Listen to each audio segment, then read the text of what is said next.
नमस्कार दोस्तों, स्वागत है आप सभी दोस्तों का आपके अपने यूट्यूब चैनल पर। तो दोस्तों देखिएगा, ये कुछ सवाल हैं जो एक दोस्त के द्वारा भेजे हुए सवाल हैं, डाउट के क्वेश्चन है, उसे दिक्कत आ रही थी। तो दोस्तों देखिएगा, इन सवालों को हम कैसे करते हैं, शुरुआत करते हैं दोस्तों। एक दुकानदार ने 20% नुकसान पर 6 रेडियो बेच दिए। उस लाभ को ज्ञात करें जिस पर उसे टीवी बेचना चाहिए ताकि जीरो नुकसान हो। है ना दोस्तों, जीरो नुकसान का मतलब कोई नुकसान ना हो। टीवी का लागत मूल्य प्रत्येक रेडियो के 3 गुना है। तो दोस्तों देखिएगा, क्या करते हैं, मान लीजिए आपके एक दुकानदार ने 20% नुकसान पर 6 रेडियो बेच दिए। ठीक है दोस्तों, तो आप मान लीजिएगा कि दोस्तों एक रेडियो का जो मूल्य है वो 100 रुपये रहा होगा।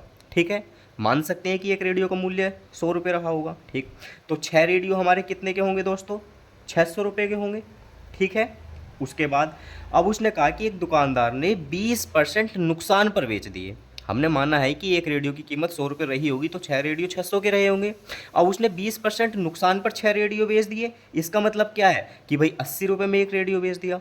ठीक है, तो 6 रेडियो कितने के होंगे, 6 × 8 = 48, यानी कि 480 रुपये के उसने बेच दिए। ठीक है दोस्तों, भाई दोबारा समझ लीजिए, अगर एक रेडियो हमारा 100 का है तो 6 रेडियो 600 के होंगे, लेकिन 20% नुकसान पर एक रेडियो प्रत्येक रेडियो बेचा है, तो एक रेडियो 80 में बेचा होगा, तो 6 रेडियो 480 में बेच दिए होंगे। अब उसने कहा है उस लाभ को ज्ञात करें जिस पर उसे टीवी बेचना चाहिए ताकि उसे जीरो नुकसान हो। ठीक है, और टीवी का लागत मूल्य प्रत्येक रेडियो का 3 गुना है। तो दोस्तों एक बात बताइए, अगर टीवी का लागत मूल्य प्रत्येक रेडियो का 3 गुना, तो रेडियो का मूल्य कितना था, 100 रुपये, है ना, 100 यूनिट या 100 रुपये जो भी आप कहना चाहें। तो हमारा टीवी का मूल्य 3 गुना है, यानी कि कितना होगा, 300 रुपये होगा। ठीक है, अब उसने कहा है कि जीरो नुकसान हो, यानी कि कोई नुकसान ना हो, है ना। तो दोस्तों देखिएगा, 6 रेडियोस के कितने के थे, 600 के थे। बेच कितने में दिए उसने, 480 में। तो नुकसान उसे कितने का हो रहा, बताइए, 120 का ही तो नुकसान हो रहा है उसे अभी। भाई 600 की चीज़ थी, 480 की तो वो बेच चुका। तो अब कम कितने पड़े उसके, 120 रुपये का उसे नुकसान हुआ। तो 120 रुपये का हमें फ़ायदा कमाना है यहाँ। ठीक है, सवाल में कहा है कि टीवी का लागत मूल्य प्रत्येक रेडियो के 3 गुना, तो हमने 3 गुना मान लिया, 300। उसने कहा है सवाल में कि उस लाभ को ज्ञात करें जिस पर उसे टीवी बेचना चाहिए। ठीक है, ताकि नुकसान ना रहे बिल्कुल भी। तो 600 की चीज़ थी, 480 में तो बिक गई। ठीक है, 120 का ही तो नुकसान हो रहा, तो बस 120 रुपये फालतू में हमें बेचना है। तो 120 जो है वो 300 का कितने परसेंट है दोस्तों, फाइनली हमें ये बताना। तो 120 300 कितना, 20 खत्म हो जाएंगे, 3 × 4 = 12, यानी कि 40% जो होगा हमारा राइट ऑप्शन हो जाएगा। समझ पाए दोस्तों, समझ में बात आ गई होगी सभी की, मैं ऐसा उम्मीद करता हूँ। देखिएगा भाई, 600 रुपये का सामान उसका था, 6 रेडियो, अगर 100 रुपये का हम एक रेडियो मानते हैं तो। ठीक है, और 480 रुपये के उसके 6 रेडियो बिक चुके। तो नुकसान तो उसे 120 का ही तो हो रहा, जो उसे टीवी में बराबर करना है नुकसान। तो बस 120 का जो फायदा है वो 300 का कितना है, पहले सवाल में हमें यही बताना था दोस्तों। दूसरे सवाल में देख लीजिएगा दोस्तों आप, रमेश एक फ़ोन 5% की हानि पर बेचा। ये तो बहुत ही आसान सवाल है। ठीक है, यदि उसने इसे 200 रुपये अधिक मूल्य पर बेचा होता तो उसे 15% का लाभ होता। तो 25% लाभ कमाने के लिए इसे किस मूल्य पर बेचना चाहिए। अब एक बात बताइए दोस्तों, अगर हम कोई चीज़ 100% से कम में बेचते हैं तो हमें नुकसान होता है, और 100% से ज़्यादा में बेचते हैं तो फ़ायदा होता है, क्योंकि हर चीज़ का जो हम वैल्यू मानते हैं वो 100% मानते हैं। मान लीजिएगा कोई चीज़ हमने 90% में बेच दी, यानी कि हमें 10% का नुकसान हो गया। कोई चीज़ हमने 120% में बेच दी, यानी कि हमें क्या हुआ, 20% का फ़ायदा हो गया, है ना। अब आइए सवाल पर, रमेश एक फ़ोन 5% की हानि पर बेचता। ठीक है दोस्तों, 5% की हानि, यानी कि 100% से 5% पीछे है। ठीक है, यदि उसने इसे 200 रुपये अधिक में बेचा होता, यानी कि दोस्तों जितने में भी उसने बेचा तो उसे 5% की हानि हुई, लेकिन अगर उससे 200 रुपये ज़्यादा में बेचा होता तो उसे 15% का लाभ होता। तो दोस्तों देखिएगा, कहाँ तो 5% की हानि हो रही थी उसे, कहाँ उसे 15% का लाभ हो गया, यानी कि 20% का अंतर ना आ गया। समझिए दोस्तों बात को, भाई कहाँ तो उसे 5% की हानि हो रही थी, यानी कि 100 से 5% पीछे जा रहा था, कहाँ वो 100 से 15% आगे आ गया, यानी कि उसे 15% का लाभ हो गया, यानी कि 20% का अंतर आ गया इन 200 रुपये की वजह से, यो मैं कहना चाह रहा हूँ। तो बस 200 जो है वो 20% के बराबर है दोस्तों। हमें क्या बताना, 25% का लाभ कमाना हमें, यानी कि 125%। भाई 25% के लाभ का मतलब क्या, 125%। सोल्व कर लो, आंसर आ जाएगा। 20 नहीं, 210 बार कटेगा और बार 125 के पीछे जीरो लग जाएगा, यानी कि 1250 हमारा डी ऑप्शन आंसर आ जाएगा। तो दोस्तों बहुत इजी क्वेश्चन है, एकदम आसान से। ठीक है। और एक बात और दोस्तों मैं आपको बता दूं, देखिएगा करने में, यहाँ करने में, समझाने में और एग्जाम में करने में बहुत फर्क होता है, समझ रहे हो बात को। अगर यहाँ करा देखिएगा दोस्तों तो मैंने लिखा 20 ढाई 200, 10 मैंने लिखा, ठीक है, हो सकता था 125 का आगे मैं यहाँ जीरो भी लगाता। लेकिन दोस्तों एग्जाम में ऐसा कुछ नहीं होता, जैसे ही आपको पता चले कि 20% दोस्तों, तो माइंड में 20 ढाई 200, 125 के पीछे जीरो, ये सारे काम माइंड में होते हैं दोस्तों, ठीक है। तो जो मैं कह रहा हूँ आप समझ रहे होंगे, ध्यान के साथ देखिएगा तो एग्जाम में और यहाँ में थोड़ा अंतर होता है करने में। दोस्तों इस सवाल का आंसर 1250 हो गया, पहले वाले सवाल का आंसर कितना हो गया, 40% हो गया। अब दो नए सवालों के साथ और मिलते हैं दोस्तों। तो दोस्तों देखिएगा क्या करते हैं, एक स्टोर में लागत पर, ठीक है दोस्तों, एक स्टोर में लागत पर 320% का लाभ होता है। यदि लागत 25% बढ़ जाए मगर विक्रय मूल्य स्थिर रहे, यानी कि दोस्तों विक्रय मूल्य में एसपी में कोई चेंज नहीं है, तो विक्रय मूल्य का लगभग कितना प्रतिशत लाभ हुआ। ये भी दोस्तों देखिएगा एग्जाम में आया हुआ, RRC group D 9/11/2014 first shift में। अब आप ये बिल्कुल ना समझे कि जो 2014 में आया हुआ तो बहुत पुराना क्वेश्चन हो गया, खत्म होगा, नहीं दोस्तों, पुराने टाइम में भी कोई कोई क्वेश्चन अच्छे आते थे। तो दोस्तों करना क्या, एक स्टोर में लागत पर 320% का लाभ होता है। मान लीजिए आपका जो कोई चीज़ 100 की थी, अब 320% का लाभ का मतलब क्या है कि आपने वो 420 में बेची होगी, तभी तो 320% का लाभ होगा।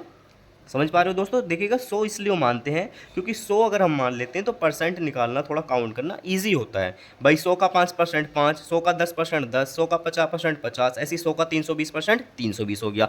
अब लाभ होता है यानी कि 100 की चीज़ 420 में बेचेंगे तभी तो 320 का लाभ होगा, ठीक है। तो एक लाइन हमने लिख ली कि एक स्टोर में अगर लागत पर 320% का लाभ होता है यानी कि 100 की चीज़ 420 में बिकी होगी। यदि लागत 25% बढ़ जाए दोस्तों, अब 25% का मतलब क्या, 100 तो लागत थी, 25% बढ़ गई तो कितनी हो गई, 125 हो गई, ठीक है।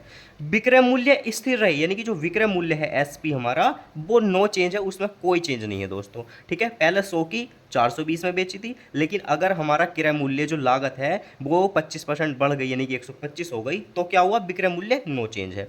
तो विक्रय मूल्य का लगभग कितना प्रतिशत लाभ हुआ। अब देखिएगा दोस्तों यहाँ आता है थोड़ा सा डिफिकल्ट लैंग्वेज।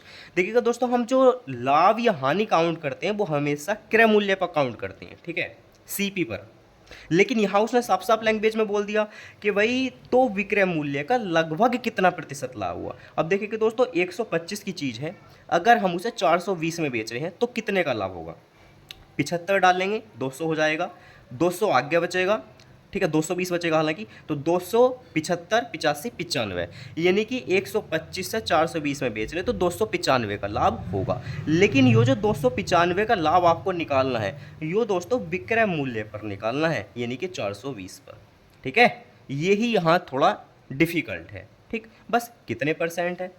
अब एक डिफिकल्ट तो ये लैंग्वेज दोस्तों, अब यहाँ कैलकुलेशन भी डिफिकल्ट है दोस्तों ये, ठीक है। अब आप काट लीजिए, जीरो से जीरो खत्म हो गया, लेकिन यहाँ पेंच आके फंस गया दोस्तों।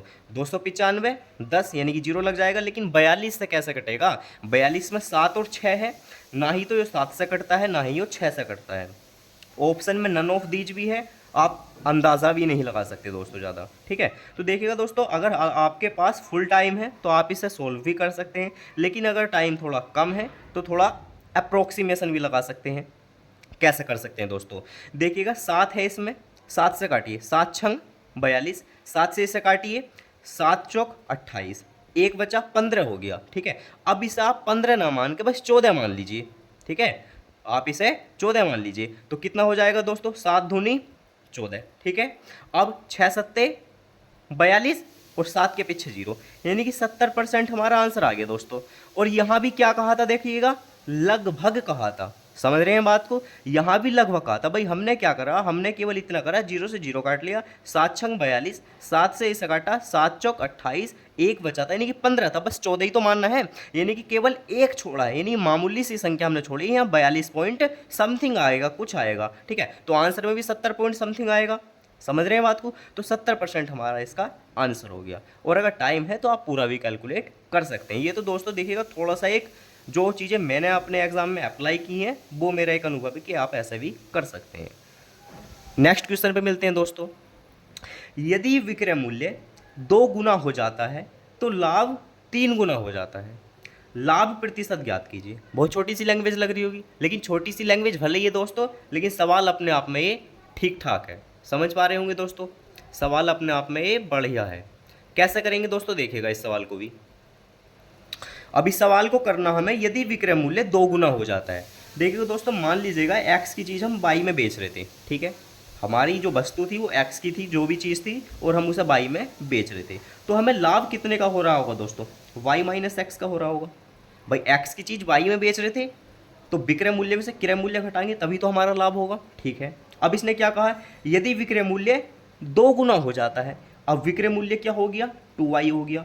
समझ पा रहे हैं दोस्तों, अगर पहले हमारा x की चीज़ y में बेच रहे थे, यानी कि विक्रय मूल्य हमारा y था, तो अब विक्रय मूल्य क्या हो गया दोस्तों, 2 गुना हो गया, तो हमने 2 गुना कर दिया। तो अब क्या होगा, x की चीज़ 2y में बेच रहे हैं, तो अब लाभ निकाल लेंगे। तो लाभ कितना होगा दोस्तों, 2y माइनस एक्स हो जाएगा, है ना भाई। पहला y माइनस एक्स लाभ था, विक्रय मूल्य माइनस क्रय मूल्य। जब तुमने कहा कि विक्रय मूल्य 2 गुना हो गया, तो हमने x की चीज़ 2y में बेच दी, तो अब लाभ कितना होगा, 2y माइनस एक्स होगा। अब उसने कहा है कि अगर विक्रय मूल्य 2 गुना हो जाता है तो लाभ 3 गुना हो जाता है। अब दोस्तों देखिएगा लाभ क्या है, यो भाई पहली कंडीशन में ये लाभ था, अगर एक्स की चीज़ वाई में बेच रहे थे लाभ था ये, अगर एक्स की चीज़ 2y में बेच रहे हैं तो लाभ है ये। तो ये जो लाभ है ये 3 गुना हो गया। तो दोस्तों ये लाभ 3 गुना हुआ, लेकिन अगर आपको इक्वल रखना तो यो लाभ 3 गुना करना होगा। समझ पा रहे हैं भाई, यो लाभ तो हमारा 3 गुना है, लाभ 3 गुना हो गया, तो यो ही तो 3 गुना हो गया। अब इसे 3 गुना करेंगे तभी तो बराबर रखने के लायक होगा। अब इस चीज़ को मैं छोटा सा एग्जांपल देके समझाऊं दोस्तों। ए के पास 2 रुपये हैं, बी के पास 5 रुपये हैं, ठीक है। अगर ए को 3 रुपये देंगे तभी तो उसके पास 5 रुपये होंगे बराबर आने की स्थिति में, है ना। तो जो दोस्तों पहले ही बड़ा होता है उसे नहीं करना होता, छोटे वाले को बड़ा करना होता है। समझ पा रहे हैं, बस इसे सोल्व कर लीजिए।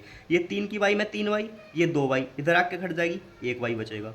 3 के x में 3x, माइनस के 3x है, उधर जाके प्लस के 3x हो जाएंगे। 3x में से 1x गई, 2x हो जाएंगे दोस्तों, ठीक है। रेशियो निकाल देंगे, ये ऐसे भी समझ लीजिए, जो x की गुणा में होता है वो y की वैल्यू होती है, और जो y की गुणा में होता है वो x की वैल्यू होता है, ठीक है। यो शॉर्ट है दोस्तों, समझ लीजिए इसे।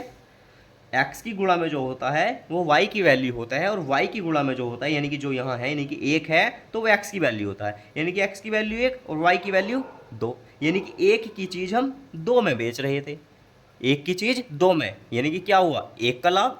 भाई 1 की चीज़ 2 में, यानी कि 1 का लाभ, यानी कि 100% का लाभ। समझ पा रहे हैं भाई, 1 की चीज़ 2 में बेचेंगे तो पूरा लाभ हो गया ना, डबल। 1 की चीज़ 2 में, तो 1 पे 1 का लाभ, यानी कि 100% का लाभ। तो ये थे दोस्तों आज के कुछ क्वेश्चन जो मैंने आपको समझाने का प्रयास किया है। आप भी बताइए कि आपकी समझ में कितना आया है। धन्यवाद दोस्तों।